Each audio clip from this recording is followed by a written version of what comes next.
사업만 하세요. 관리는 미라가 합니다. 안녕하세요. 미라 파트너스 박미라. 이혜지입니다. 반갑습니다. 포괄임금제가 폐지된다. 그러는데 너네는 어떻게 준비하고 있니? 뭐 이런 얘기들을 주변에서 많이 물어보세요. 그래서 포괄임금제가 폐지되면 무엇이 어떻게 된다는 건지, 또 우리는 무엇을 준비해야 된다는 건지 도대체 감을 잡을 수가 없습니다. 그래서 오늘 CNP 컨설팅 그룹의 손보영 노무사님을 모시고 포괄임금제와 최근 이야기되고 있는 폐지에 대해서 알아보고 우리는 또 무엇을 준비해야 되는지 이야기해보는 시간을 갖도록 하겠습니다. 안녕하세요, 노무사님. 오랜만에 인사드립니다. 네, 안녕하세요. 네, 반갑습니다.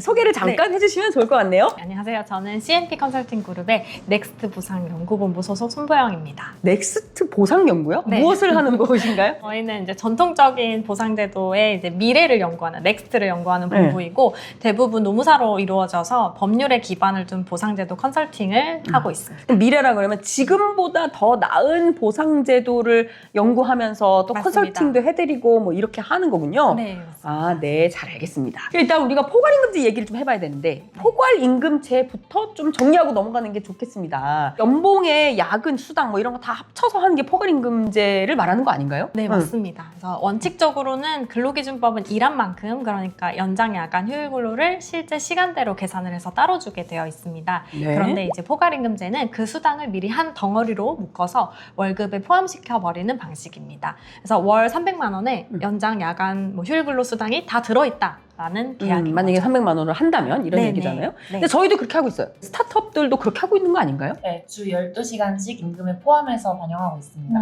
네. 그게 이제 고정 OT제로 하시는 방식인 거죠? 네, 맞습니다. 고정 OT는 또 무엇일까요?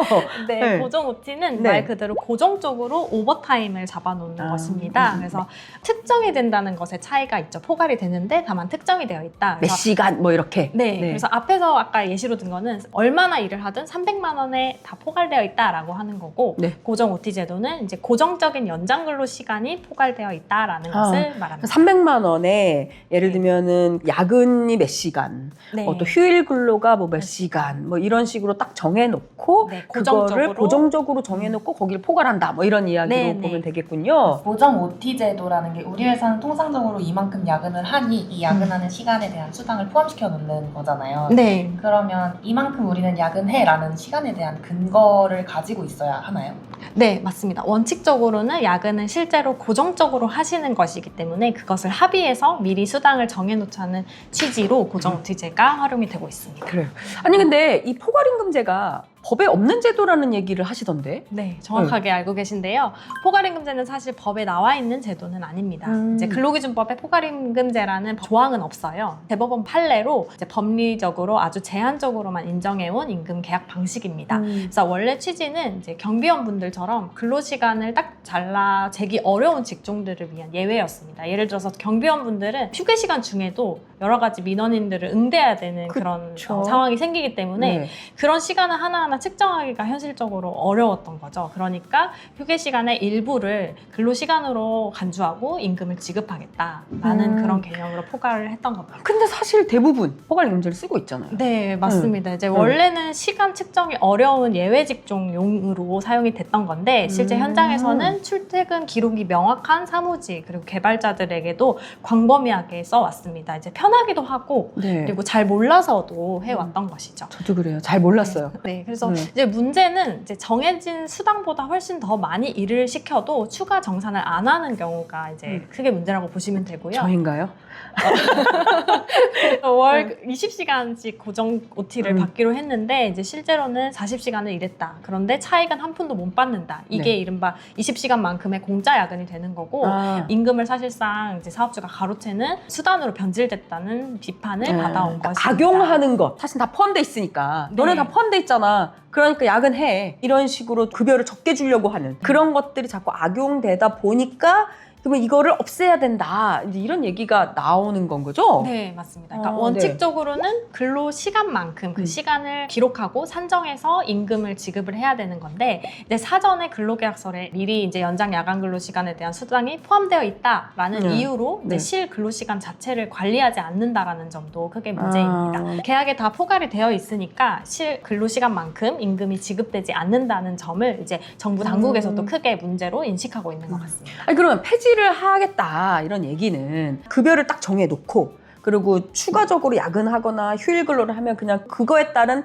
돈을 다 지급해줘라. 뭐 이렇게 이해하면 돼요? 네. 근데 이제 크게 두 가지로 나눠보시면 좋을 것 같은데요. 이제 첫 번째는 아까 예시로 이제 300만 원의 연장 야간 휴일 근로가 통으로 다 들어가 있다라는 계약은 네. 이제는 금지가 됩니다. 두 번째로 미라에서 활용하시는 고정 OT 제도는 현재까지는 가능하다. 이제 다만 네네네. 근로시간의 관리를 계속적으로 해주시면서 네. 이미 계약서에 포괄된 고정 근로시간 대비 실 근로시간이 많다면 그 시간만큼은 차액을 정산해줘라라는 개념. 그렇군요. 그럼 다 관리를 다 해야 되는 상황인 거잖아요. 그거 너무 그렇습니다. 어려운데요? 네. 그러면 이게 통과가 된 거예요? 아직 통과는 안 됐고요. 2026년 4월 기준으로는 관련 개정안이 국회에 9건 정도 올라가 있는데 네네. 정확한 표현은 이제 폐지 법안은 국회 심의 중이라고 보시면 됩니다. 그래서 네. 입법적으로는 그렇고요. 행정적으로는 고용노동부가 2026년 4월 9일부터 공짜노동 근절을 위한 포괄임금 오남용 방지 지도 지침을 시행을 했습니다. 그래서 지금 현장에서 실제 영향을 주는 핵심이고 이게 1차 근로감독 기획 결과가 발표가 되기도 했는데요. 네. 새로운 법을 만드는 게 아니라 기존의 원칙인 법과 판례를 명확히 해서 현장 단속에 들어간 것이라고 보시면 네. 되겠습니다. 말씀 주시니까 이렇게 이해는 되는데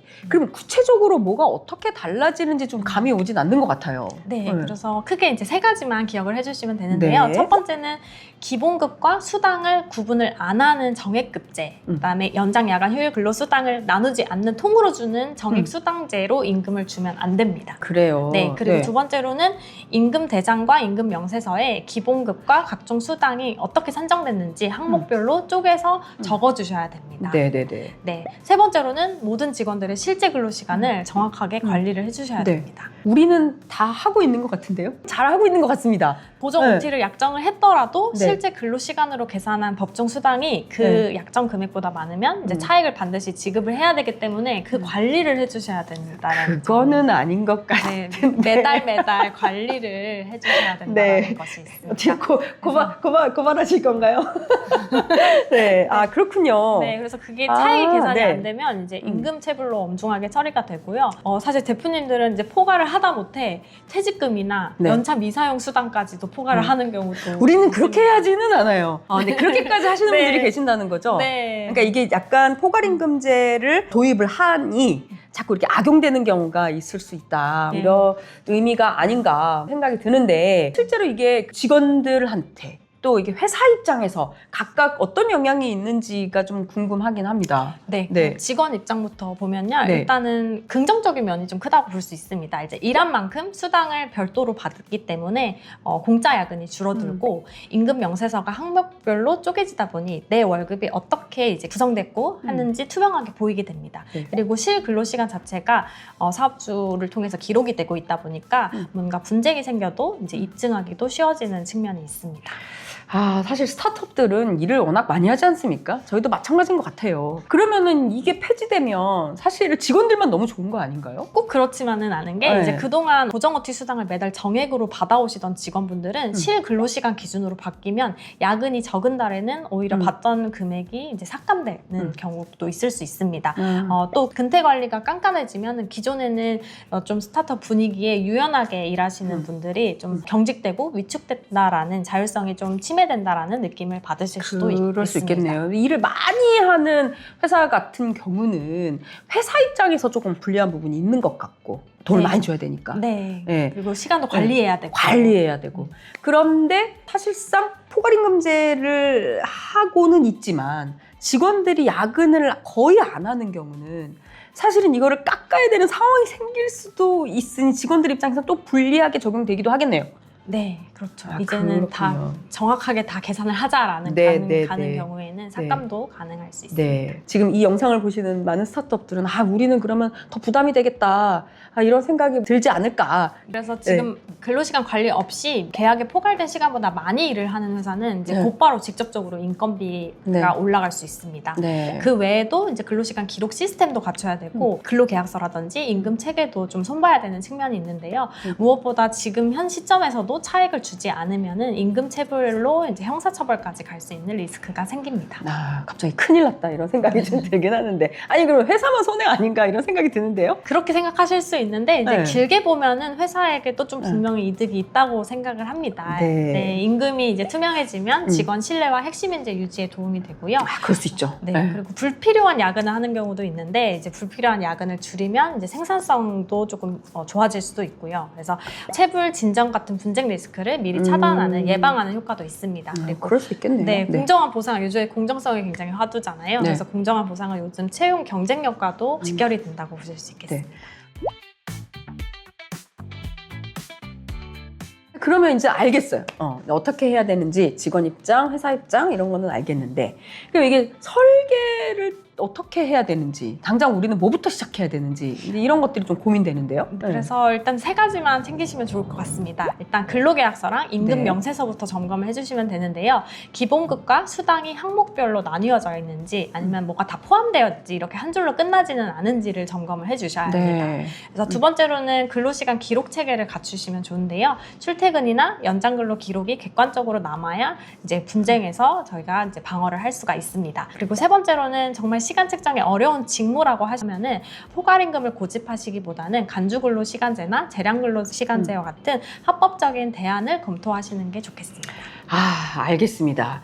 일단은 정리하면 법이 아직 바뀌지는 않았는데 단속은 이미 시작이 되었다. 그러니까 미루지 말고 지금부터 좀 준비를 해야 된다. 근데 이런 말씀을 우리 노무사님께서 하시는 것 같습니다. 네, 그죠? 정확하십니다. 네. 네. 우리 회사의 계약서, 명세서, 근로시간 기록 이 3가지가 제대로 맞물려서 돌아가고 있는지부터 점검을 해주시면 되겠습니다. 네. 근데 솔직히 작은 기업들, 특히 스타트업 같은 경우에는 이런 걸 혼자 다 정비하기가 너무 쉽지 않은 것 같아요. 네. 다행히 저희는 노무사님으로부터 컨설팅을 받았습니다. 왜냐면 어디서부터 손대야 될지 모르는 저희도 마찬가지로 그랬고요. 그래서 그런 분들을 위해서 지금 하시는 컨설팅 좀 잠깐 소개해 주실 수 있으실까요? 저희는 이제 정부 지원으로 무료로 컨설팅을 지원을 하고 있습니다. 네, 저희도 받았어요. 네. 그래서 지금 근로시간 양에만 집중되어 있는 게 사실은 포괄임금제도인데요. 그 양에만 의존하지 않고 이제 근로시간의 질을 함께 고려하시는 생산성 점검 기회로 이번에 HR 컨설팅을 고려해 보시는 게 어떨까 합니다. 네. 네, 그래서 조직의 직무들이 여러 가지가 있는데 그 직무를 제대로 점검하고 성과 기준을 점검을 하고 그리고 시장 임금과 비교해서 적정 급여 밴드를 다시 설계하고 이제 수당 구조까지 법률적인 검토까지 맞추시는 작업까지 함께 진행해 주시면 좋겠습니다. 네. 그래서 그거를 저희가 했잖아요, 작년에. 네, 맞습니다. 네, 그래서- 한과급 체계까지. 네. 맞습니다. 네. 네, 그래서 2가지 방법을 안내해 드리려고 하는데요. 네. 먼저 고용노동부의 일터혁신 컨설팅 지원 사업이 있습니다. 그래서 여러 가지 법률적인 것뿐만 아니라 HR 컨설팅도 무료로 지원받으실 수 있고요. 만약에 IT 기업의 특수성까지 깊게 반영하고 싶으시다라고 하면은 IT 업종에 특화된 임금체계 개선 컨설팅도 있으니 참고를 해주시면 좋겠습니다. 네, 저희도 받았습니다. 너무 좋더라고요. 여기저기 좀 소개를 많이 해드리면 좋겠다 이런 생각도 했었습니다. 자, 오늘 포괄임금제에 대해서 좀 짚어봤습니다. 포괄임금제가 무엇인지 폐지된다고 하는데 우리는 무엇을 준비해야 되는지에 대해서 알아보았습니다. 이제 좀 속이 시원한 것 같아요. 도대체 뭘 어떻게 해야 될까? 어디 물어봐도 사실은 속 시원하게 말씀해 주시는 분이 안 계셔가지고 고민이었는데 여러분 많이 도움이 되었으면 좋겠습니다. 오늘 여기까지 할게요. 감사합니다.